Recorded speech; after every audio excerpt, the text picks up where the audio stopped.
Do you feel like you just can't cook? Like you never learn the skills and so it's gonna be impossible for you to put any sort of yummy dinner together? Hey, I'm Jenna, your home cooking helper from Sit by Go, and I wanna help. Full disclosure, I was eating buttered noodles deep into my 20s because I just didn't know how to cook. For so many of us, culinary skills were actually no longer included in high school when we reached that level. Please explain to me how we're supposed to take care of ourselves if we don't know what to put in our body and how to cook it correctly. I digress. What I want you to do if you're feeling particularly hopeless is to start with 2 new recipes this week, 5 ingredients or less, because I want you to build up the cooking confidence you need to try more complicated or bigger recipes later. Let me know how that goes for you.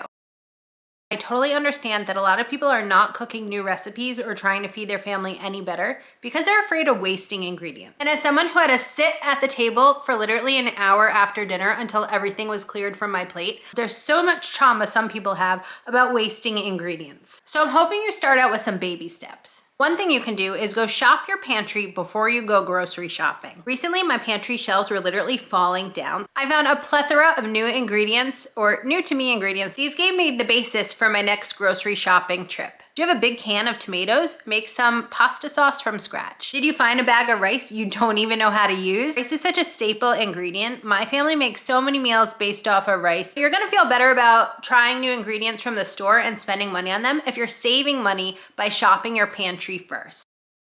I am so tired of seeing people make this mistake when it comes to cooking pasta at home. I don't know who needs to hear this, but you only boil pasta to al dente. And what that means is that you can never trust what's on the package of your pasta. What I like to do is I set a timer to cook the pasta 2 minutes under what the box says. And at that 2-minute mark is when your taste testing begins.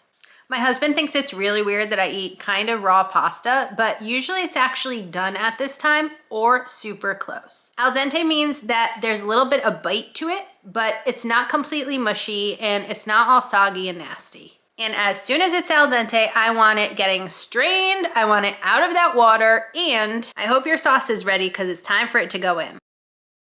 Don't come after me, but I fully believe that chopping your own veggies makes them taste better. And maybe you're not that into chopping veggies, and I totally understand the need for convenience. In addition to chopping veggies earlier in the day to use them that day to cook dinner, if that's an option for you, I recommend falling in love with slicing up your own veggies by making sure your knives are sharp. My husband used to be a professional chef in a real kitchen, and he always says that a dull knife is a dangerous knife. And I couldn't agree more. I found that my local farmer's market actually offers knife sharpening services, but you could also find them at many grocery stores, especially around the holidays. Believe it or not, you could actually mail in your knives to different services and they'll sharpen them and mail them right back. If you have absolutely never sharpened your knives professionally, I highly recommend you try it just once and see if you can fall in love with chopping your own veggies at home yourself. I will be back very soon with more home cooking tips for you.